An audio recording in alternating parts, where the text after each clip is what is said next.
I never thought peace and happiness could sound so quiet. Hi, welcome, get comfortable and cozy. I'm so excited to share this with you.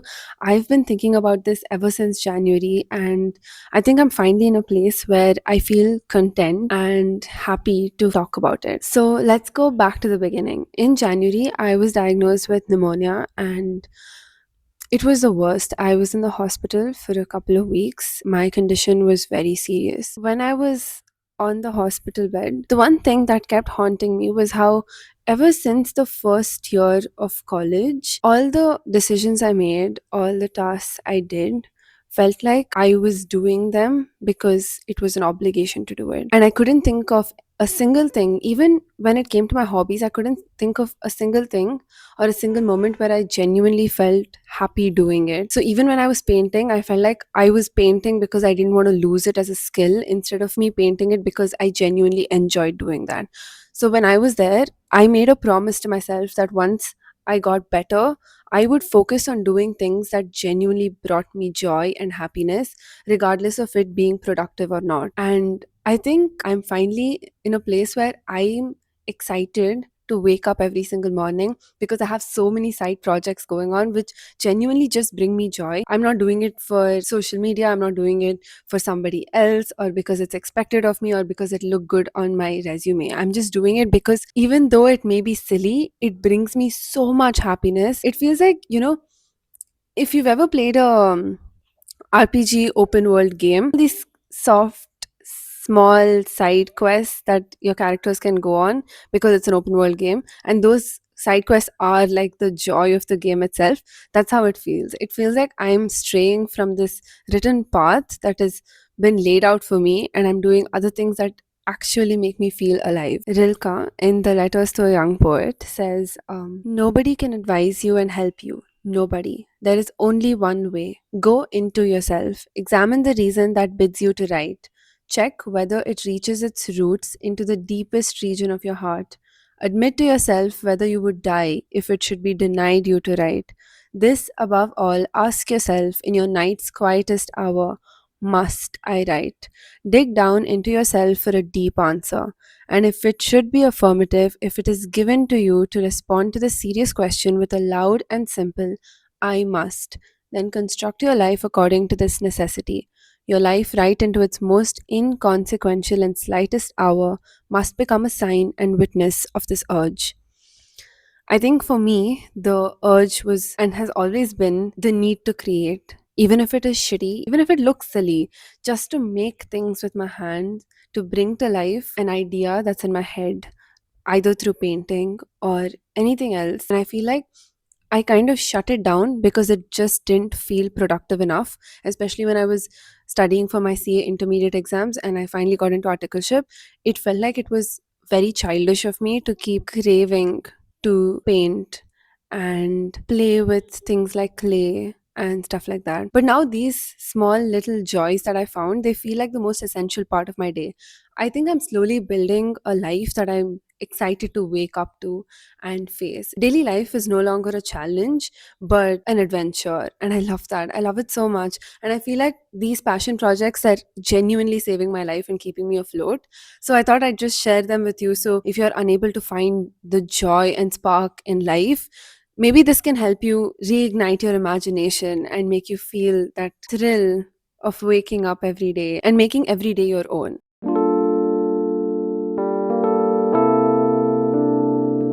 This is the new cool kid in town. If my mom watches this video, she's gonna whack me because I stole her Tupperware. But okay, wait, I'll show you what this is.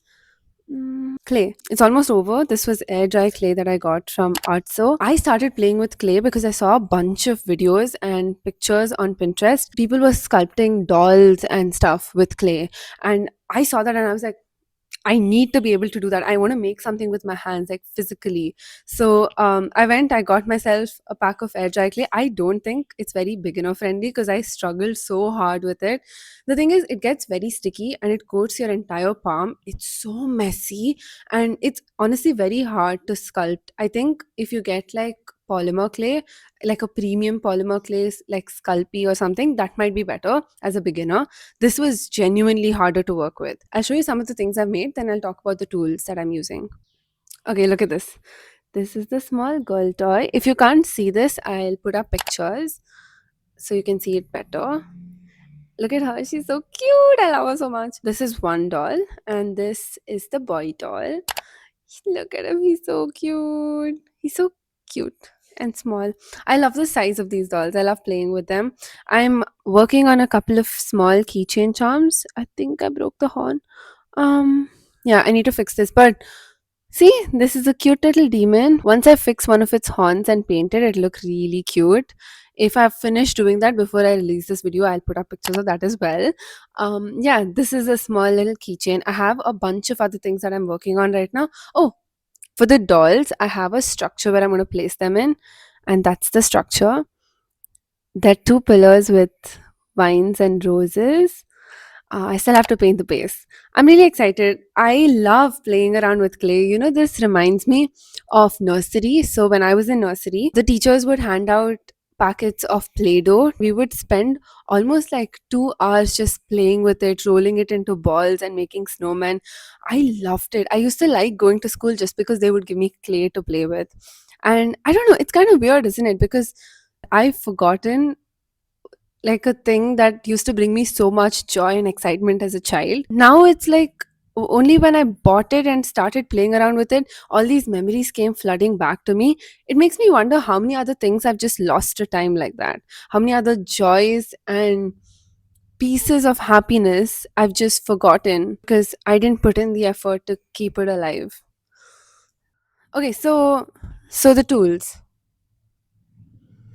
Okay, so the tools I use, you'll need to get yourself some clay, any kind of clay.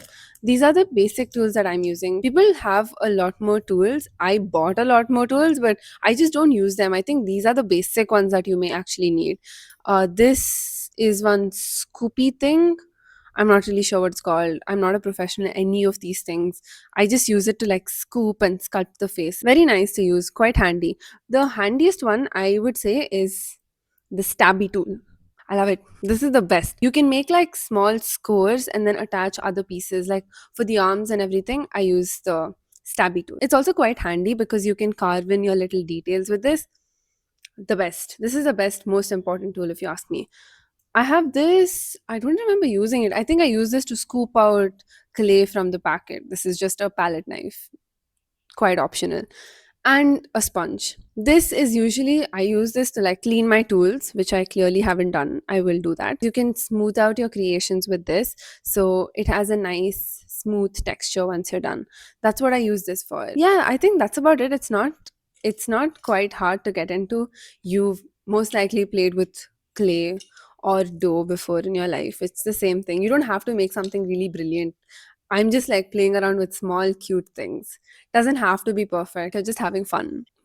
Books. Books have been my most loyal companion and protector ever since I was a kid. There's absolutely nothing else that can compare to the feeling of slipping into a story and living so vicariously through the characters. Even watching movies or TV shows cannot come anywhere close to reading books because when you're watching a show, you are a third person looking at something happening, but when you're reading a book, you are that person. You feel everything that's going on, and that feeling is unmatched, I'm telling you. Right now, I'm currently reading these two books: Time Shelter by Georgy Gospodinov. I'm enjoying this book a lot, honestly. I read the back and I thought this was such an incredible idea, but I've been having a bit of a tough time getting into it because I don't see an overarching plot. It just feels like a bunch of ideas strung together. Don't get me wrong, it's really good, but it's just taking a bit of time to get into it. The second one, I bought this yesterday. It's called A Short Guide to Towns Without a Past by Albert Camus. I love Albert Camus. I will read anything this man's written. I've always said that. And this was a book I didn't own, so I bought it yesterday. Though I'm on a book buying ban. It's okay, we all slip up and make mistakes. It's not a mistake though, I love Camus. Okay, you know what bothers me? A lot of people have told me, oh, I'm not a reader. I could never. And I will say this with all the love in the world.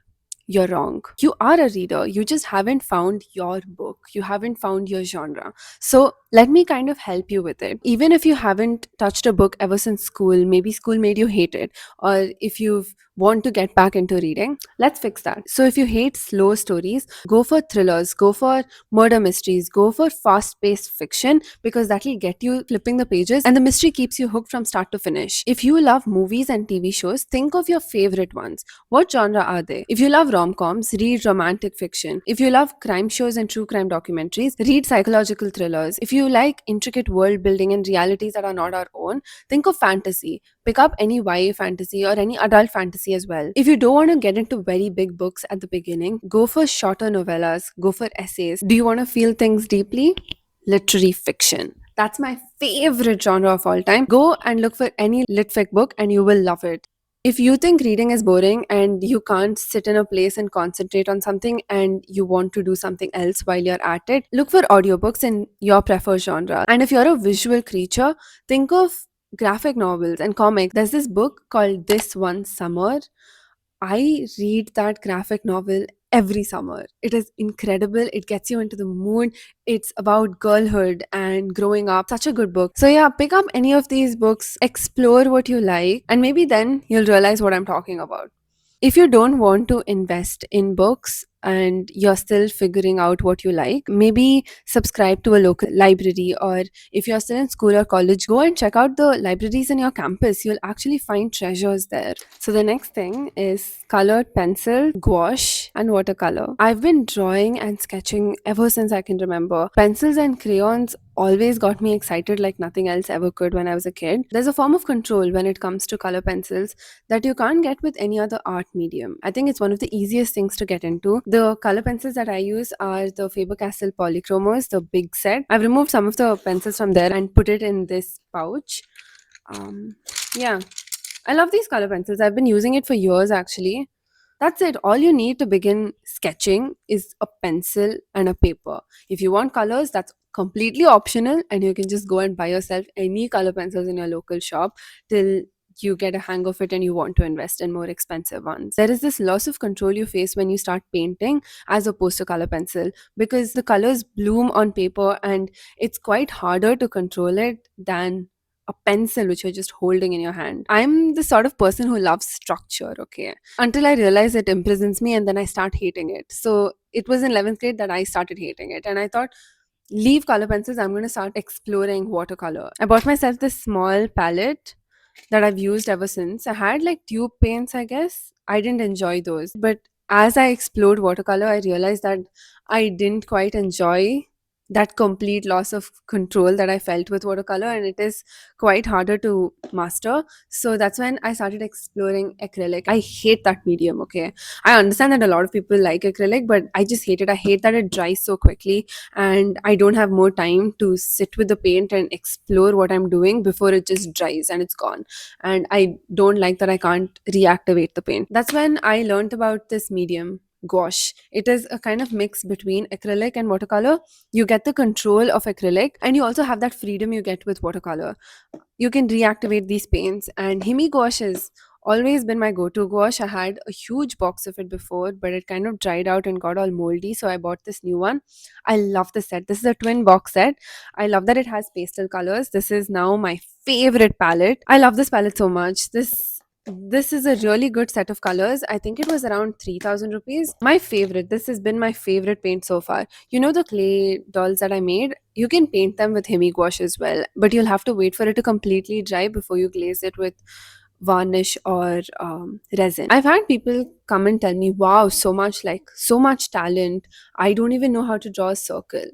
But you know what? You can. You really can. Bob Ross said it best. He says, talent is a pursued interest. Anything that you're willing to enjoy, practice, and keep coming back to and trying to learn, that becomes talent. You can learn to do any of the things that I'm talking about if you just want to do it. You just have to give in the time. Think about the first time you opened a pack of colors. Maybe you were in school.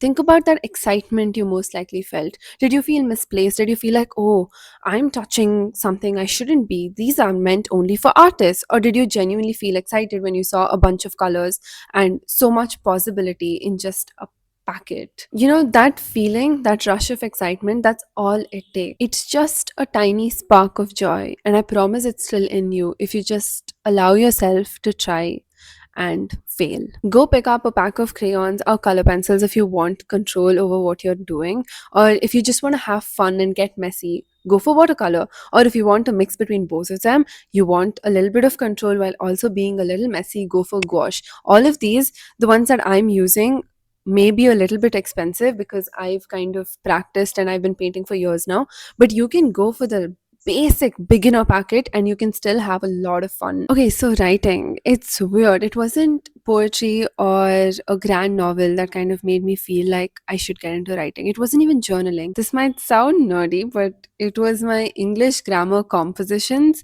that we had to write for exams that did it for me. It was one of the only times that I actually sat down and reflected.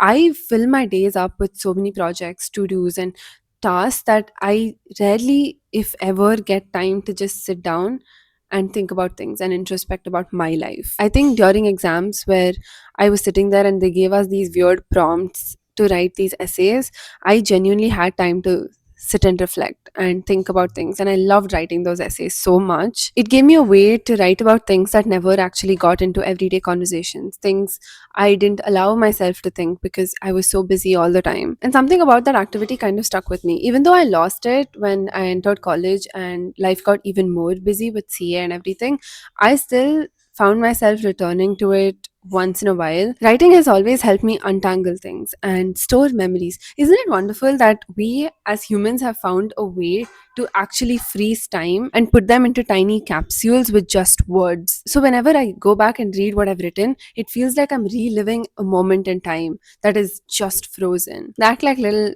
time shelters. But I am facing this one issue though, and I'm trying to overcome it. Rain Fisher Kwan on Substack puts it way better than I can explain it. So I'll just read that part. In a piece titled Standing on the Shoulders of Complex Female Characters. I mean, what a title, man. She says, we consume so much now that perhaps we don't know what it means to exist as something unsellable. I had to give up journaling because I couldn't stop writing for the people who would read it after I was dead. Like, what the heck? It feels like after I read this, I started thinking about how even when I'm writing for myself, even if it's on my laptop, even if it's on a private note on my phone, I'm freaking out thinking about how it's not deep enough. It's like, bro, stop being so pretentious. Like, what's wrong with you? Though I tell this to myself, I still can't stop trying to impress this imaginary audience I feel is looking over into whatever I'm writing, even though I know I'll never post it. So, yeah, I think that's one thing that I want to fix. I want to write more honestly, clumsily, maybe even badly, but I don't care. I just want to write in a way that is truly honest to myself. I don't want to put up this facade, and I'm really struggling with that, and I hope I get to that place soon. I guess I just have to stop taking myself so seriously, you know? Crochet. Okay, so we had needlework class every day, I think, since we were in fourth grade or third grade, I'm not sure. So we used to have needlework, okay, as one of our subjects in school, and I loved that for us. It was so fun. We started learning how to stitch buttons and hooks. Finally, I think in fifth or sixth grade, we learned how to knit. First of all, my needlework teacher in school was the best. I loved her. I still love her. Even now, when I go back to school, it's just such a pleasure to meet her and talk to her. She's such a sweetheart. So after I learned how to knit in school, I went back home and I tried to learn other projects that I could do with knitting. A lot of tutorials on YouTube were all about crochet. So I forced myself to learn how to crochet. I'm saying force because learning crochet was one of the hardest things I had to do when I was in sixth grade. I didn't know how to like move my fingers and hold the yarn properly. I have really bad hand eye coordination. Okay. I struggled with learning how to hold the yarn and how to learn the basic stitches. But I think now, after years of practice, I'm pretty good at it. For anyone who's starting out for crochet, the only thing you need is yarn, a hook, a lot of time to practice. You know, it's so fun. I've just pretty much learned a lot of things right now. I've made sweaters for myself. I've made a lot of bags that I'm really proud of. But yeah, for anyone starting out, I would recommend get yarn that you can easily see. Don't get one of these fluffy bigger yarns because it's quite hard to see your stitches and you'll get lost. Don't get these textured ones as well because they're too thin and you'll feel lost. Don't get the very thick ones. Don't get, again, textured ones. Get a cotton yarn ball like this. These kind of this thread kind of material, it's way easier to see. The bigger the better, but not chunky yarn. Chunky yarn is again a little bit more difficult to play with. Get a companion hook size with this. I don't understand hook sizes and yarn. I just choose whatever yarn I want, and I choose any hook that looks like it'll go with it. If you're confused, you can just ask the person at the store and they will help you. If you want to get into crochet, learn the basics of crochet. Learn how to tie the first starting knot, and learn chain stitches, learn slip stitches, learn half double crochet, double crochet. I think that's more than enough. And a magic ring if you want to be fancy, but those are like basics. Okay, if you know this, you can do anything you want. And I would say don't start off with a granny square, because if you're doing any project which requires a granny square, you'll have to do hundreds of them and then come back to sew it, and you'll never do it. You'll reach like 20 and get bored and give up. So instead of doing that, do tutorials that are going to give you a finished piece. Make a small doll, or try a raglan sweater where you're doing an up to down sweater. That way you'll finally have a piece, and as you're doing it, you can see it come into shape, and it'll motivate you to do the rest. Okay, so the last one is resin. Technically, I don't use just resin anymore, but I still find a way to sneak it into my other projects. So I thought I'd talk about it anyway. Resin and I, we go a long way back. In college, I started making layered paintings with resin and turned them into really pretty keychains and selling them. And it became quite a profitable business, to be honest. I got a lot of custom orders and I enjoyed doing it a lot until I didn't. And I couldn't figure out why. I realized that once I started making custom paintings, I was no longer painting things that I wanted to paint. I was painting things because I was ordered to paint it. And it no longer became a happy form of escape. It became an obligation. And quite immediately, I just lost the joy of making it. So I stopped. And I never picked it up again. Even now, when I try to do the layered paintings with resin, even if it's just for myself, I'm just not able to get back into it, because it just reminds me of that kind of pressure I felt when I was doing it as work. I still have this bottle of UV resin though, and this cute UV light, because it is quite helpful for a lot of my projects. Wait, I'll show you something I made. Huh. This is my AirPod case, which I painted. I love the cute charm, but this. So after I painted it, I sealed it with resin. I use resin as a glaze right now. So even for all my clay projects and the dolls, they look so glossy because they're covered with UV resin, and it acts as an excellent sealant. I prefer this to varnish for any of my projects. So I still have UV resin with me along with the light. And even though resin is not no longer like center stage, it's still here, it's with me. It's quietly useful and I'll always have it in my toolkit. So yeah, that's it. These are the little pieces of joy that are bringing me so much happiness and excitement in my life right now. There are so many other things that I want to still try. I have projects that are still unopened in my art wardrobe there. I have linoleum, is that what it's called? I have linoleum, sheets of linoleum, and the cutting tools. I'm just very scared to get into it because when I first tried, I cut my hand pretty badly and I am quite clumsy. So, like, paper cutting and wood carving are things I really want to get into, but I'm so scared to do it because I know that I will mess up and cut my fingers, but I don't know, maybe I should find a way to do it carefully. So, yeah, I am scared to start them, but I guess that's kind of the point. I want to keep being this curious and discover pieces of happiness that I may have lost along the years as well. Yeah, the thing is, I want to make things badly, clumsily, beautifully, whatever it is, I just want to make it. Because, here's the thing, I don't believe in heaven, I don't believe there is eternal life or anything else after this. I believe that we have just one shot, and if that is true, I want to fill mine with color, words, excitement, and things that bring me actual joy. So, yeah, this is my way of encouraging you to keep trying and find things that bring you happiness and live in a way that feels honest. Because passion projects have changed my life, and I never thought peace and happiness could sound so quiet. I'll see you next time.